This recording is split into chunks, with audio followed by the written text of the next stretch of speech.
민수기 35장은 레위지파 사람들에게 주시는 성읍, 도시에 관한 말씀입니다. 하나님 출애굽한 이스라엘 백성들에게 그 가나안 땅을 기업으로 나눠주시겠다 약속을 하셨죠. 그 땅을 들어가서 차지하고 12곳으로 나눠서 12지파에게 나눠줘라. 그리고 그것을 위해서 제비를 뽑아라 말씀을 하셨습니다. 여러분 잘 아시다시피 이스라엘은 12지파입니다. 하지만 요셉의 두 아들, 그 두 아들에게는 한 지역씩 주었습니다. 그러다 보니까 12지파 중에 한 그 아들은 두 지파로 되었으니까 13곳이죠. 근데 땅은 12곳이에요. 그 얘기는 무슨 얘기예요? 한 지파는 그 땅을 기업으로 받지 못하였다.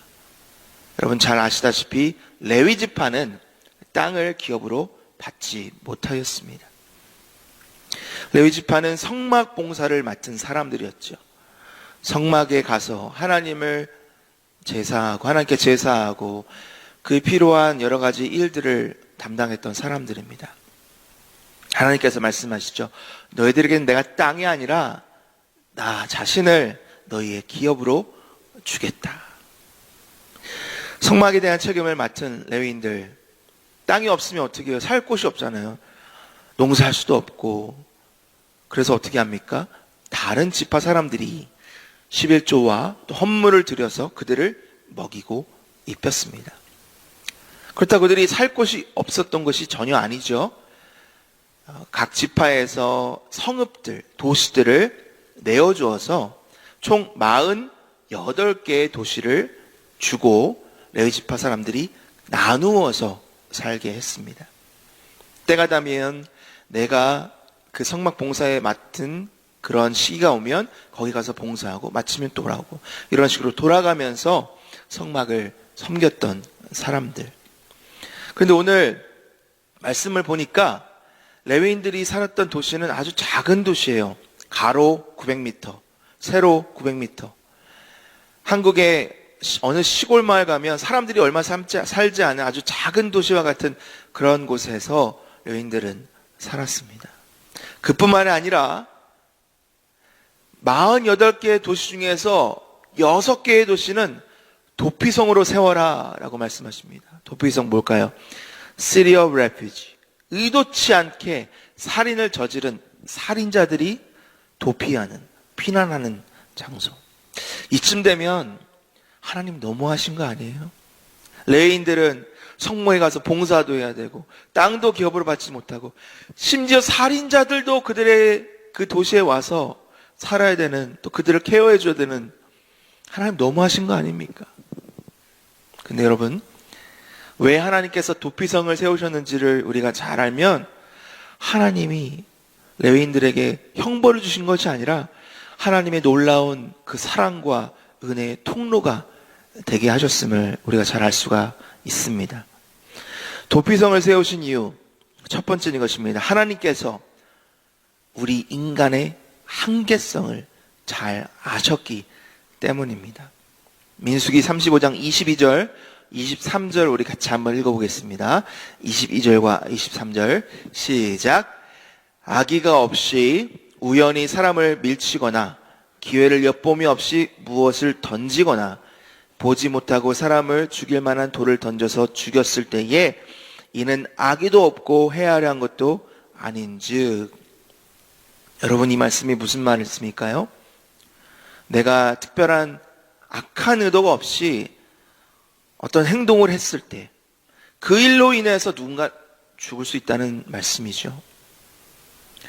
상상하기도 원치 않는 그런 일이 실제로 우리의 삶 가운데 일어날 수 있다는 것을 하나님이 말씀하고 계십니다. 결코 그런 일이 있기를 원치 않지만 우리는 의도치 않게 우리가 가해자가 될 수도 있고요. 피해자가 될 수도 있습니다. 왜 그렇죠? 우리는 한계를 지닌 유한한 존재이기 때문입니다. 1년 반 정도 전에 제가 아이들을 태우고 아이들에게 도서관에서 책을 빌리기 위해서 여러분이 잘 알고 있는 28번 그 맥도날드 사거리에서 신호 대기를 하다가 이제 신호 그린라이트이 나서 진행을 하는데 갑자기 쾅 하고 사고가 났습니다. 얼마나 세게 박았는지 제 차 앞이 다 없어졌어요. 조금만 제가 빨리 갔으면, 아니 그 차가 조금만 늦게 왔으면 오늘 제가 이 자리에 서지 못할 수도 있었죠. 지금 생각해도 아찔한 일이었습니다. 사고를 낸 상대방은 10대 여자아이였습니다. 물론 그 아이가 내가 누군가를 오늘 해치겠다, 누군가 사고를 내서 상해를 입히겠다, 그렇게 해서 그 사고를 낸 것이 결코 아니죠. 짧은 순간, 한순간의 부주의를 인하여서 그런 일이 일어나게 된 겁니다. 지난 화요일 며칠 전에 불의로 사고를 당해서 초천하신 집사님의 고별 예배가 있었습니다.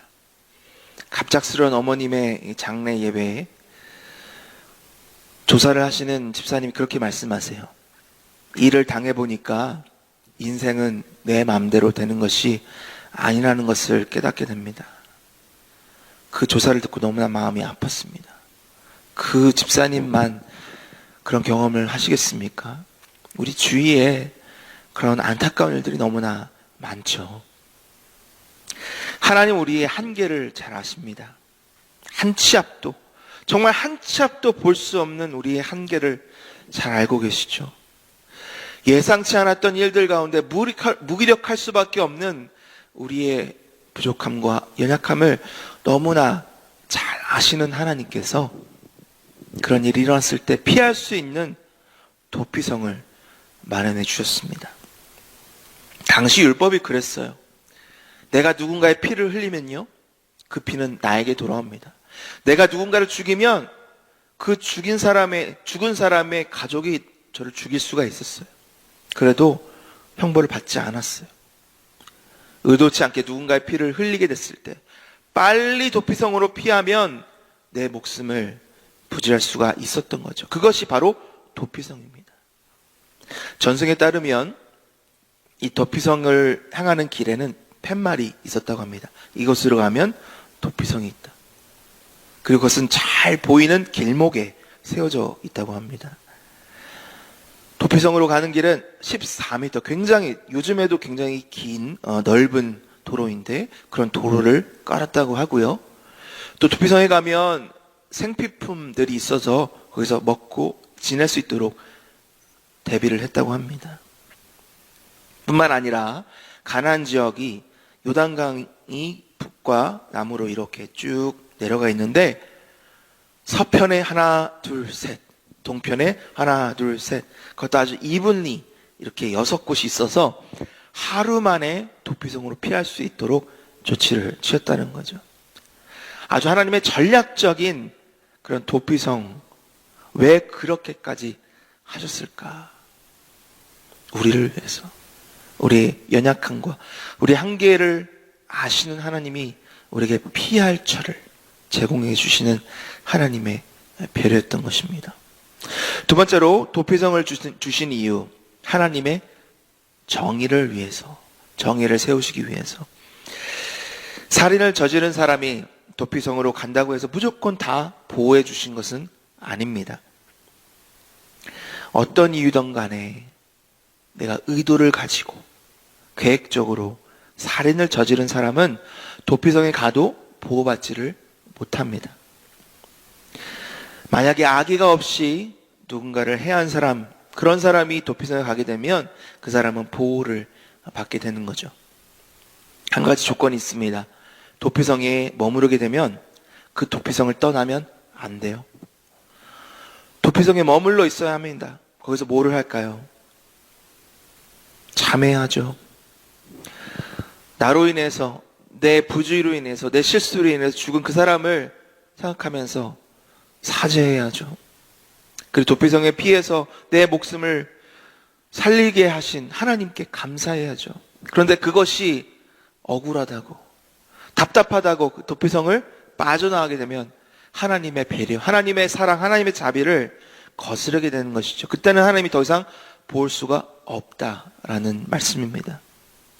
또 누군가 그 사람에 대해서 퀴즈를 할 때 한 사람만의 증언이 아니라 여러 사람의 증언을 통해서 공정한 재판을 하게 하셨습니다. 누군가는 억울할 수가 있죠. 누군가는 정말 마음이 아프고 땅을 치며 후회할 수가 있습니다. 하지만 하나님은 도피성이라는 제도를 통해서 최대한 사람들이 이해할 수 있고 납득할 수 있는 그런 공정함, 정의를 그 땅에 세우기를 원하셨던 것입니다. 마지막으로 도피성을 두신 이유, 이것이 정말 중요한데 여러분 잘 한번 들어보십시오. 영원한 도피성이 되시는 예수 그리스도를 예표하기 위함입니다. 저는 새 아이의 아빠입니다. 아빠로서 마음이 가장 아플 때가 뭐냐면 아이들이 싸울 때예요. 서로 다투고 사이좋게 지내면 좋겠는데, 서로 사랑하면 좋겠는데 왜 싸워? 아무것도 아닌 일에 싸우고 소리 지르고 밀치고 때리고 마음이 아프죠. 어떤 때는 한 아이의 잘못이 유독 보일 때가 있습니다. 밉죠. 그렇다 그 아이를 너는 죄졌으니까 내 아이 아니야, 그렇게 할 수 있나요? 아니요. 잘못이 보여도 잘못해도 그 아이는 제 아이입니다. 사랑하고 용납해 줘야 되겠죠. 하나님이 말씀하십니다. 33절, 34절인데 한번 같이 읽어보겠습니다. 33절, 34절 시작. 너희는 너희가 거주하는 땅을 더럽히지 말라. 피는 땅을 더럽히나니 피 흘림을 받은 땅은 그 피를 흘리게 한 자의 피가 아니면 속함을 받을 수 없느니라. 너희는 너희가 거주하는 땅, 곧 내가 거주하는 땅을 더럽히지 말라. 나 여호와는 이스라엘 자손 중에 있음이니라. 이스라엘 자손 중에 거하신 하나님이 그 이스라엘 백성들이 서로 싸우고 다투고 죽이는 것을 보면 얼마나 마음이 아프셨겠어요. 하나님의 뜻이 뭐예요? 피 흘리지 말라, 싸우지 말라, 다투지 말라, 서로 사랑해라. 하나님이 도피성이라는 그 제도를 두심으로 인해서 보호하시고 공의를 세우셨지만 어때요? 계속해서 다투는 거예요. 계속해서 싸우는 거예요. 서로 피를 흘리는 거죠. 하나님이 그 죄의 문제, 사망의 문제를 해결할 그 유일한 해결책을 아셨을까요? 모르셨을까요? 아셨죠. 그 해결책은 바로 아들 예수 그리스도를 땅에 보내셔서 죄와 사망의 권세를 무너뜨리시기 위해서 십자가에 달려 죽게 하시고 부활하셨다는 것을 하나님은 잘 알고 계시는 것이죠. 그것을 우리에게 알려주시고자 도피성을 세우신 것입니다. 예수님이 죄와 사망의 문제를 해결하지 못하고 찾아오는 사람들, 도피성으로 오는 그런 우리와 같은 사람들을 위해서 어떻게 해요? 스스로 화목제물이 되어주셨습니다. 피는 피로, 우리의 피는 예수 그리스도의 피로 그 모든 죄의 값이 해결이 되었습니다. 도피성에 가면 보호가 되고요, 안식이 있습니다. 먹을 것이 있습니다. 우리가 예수님의 나아만 어떻게 돼요? 참된 위로와 용서와 안식과 영생의 은혜가 있게 되는 것이죠. 우리가 보았던 도피성은 대제사장이 죽기까지는 거기서 떠날 수가 없는 곳이었습니다. 우리 예수님, 히브리서를 보니까 인류의 대제사장이 되어주신 우리 예수님이 어떻게 하셨어요? 우리의 죄를 위하여, 우리의 죄 때문에 죽으셨습니다. 그러니까 우리가 도피성에 가면 어떻게 돼요? 그 즉시 우리는 자유함을 얻는 거예요. 예수님이 이미 죽으셨기 때문에. 여러분 하나하나 맞춰보면 어때요? 이 도피성은 그 하나하나가 다 영원한 도피성이 되시는 예수 그리스도를 예표하는 것을 우리가 알 수가 있습니다. 구약의 도피성은 영원한 해결책이 아닙니다. 그들에게는 앞으로 오실 예수님, 우리에게는 이미 오신 그리고 죽으신 영원한 도피성이 되시는 그 예수님을 알려주시는 것이죠. 예수님께 피하는 모든 사람들 죄로부터 자유함을 얻습니다. 아멘이십니까? 시련 속에서도 평안을 얻습니다. 아멘이십니까? 하나님 앞에서 영생의 은혜를 얻게 됩니다. 할렐루야.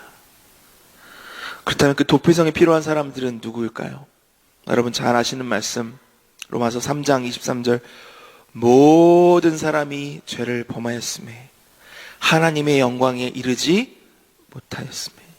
여러분, 도피성이 필요한 사람은 여기 앉아있는 저와 여러분뿐만 아니라 모든 사람인 줄 믿습니다. 여러분들은 참 복받으신 분들이에요. 내가 죄가 많은 사람이기에 도피성이 필요한 우리 그 주 예수 그리스도가 필요한다는 것을 아시고 믿으시고 나오셨기에 너무나 복받은 분들입니다. 하지만 아직도 이 땅에는 내가 죄인이라는 것을, 내가 영원한 도피성이신 예수님이 필요하다는 것을 알지 못하고 나아가지 못하는 사람들이 많이 있습니다. 그래서 오늘 이 말씀을 저 여러분에게 주신 이유는 뭘까요? 영원한 도피성이 되시는 우리 구주 예수 그리스도를 알리라는 거예요. 팻말이 되라는 거예요. 넓은 길이 되라는 거예요.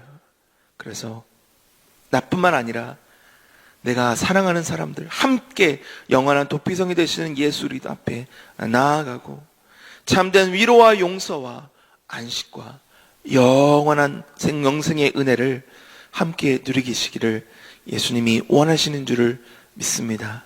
여러분 오늘 말씀을 받았습니다. 어떻게 할까요? 삶에서 적용해야 되겠죠. 오늘 우리의 입술과 우리의 삶을 통하여 영원한 피난처 되시는, 영원한 피난성이 되시는 우리 구주 예수 그리스도를 우리 주위에 있는 사람들에게 알리고 나누고 전하는 저와 여러분 우리 가정과 교회가 되기를 예수님의 이름으로 간절히 축원합니다.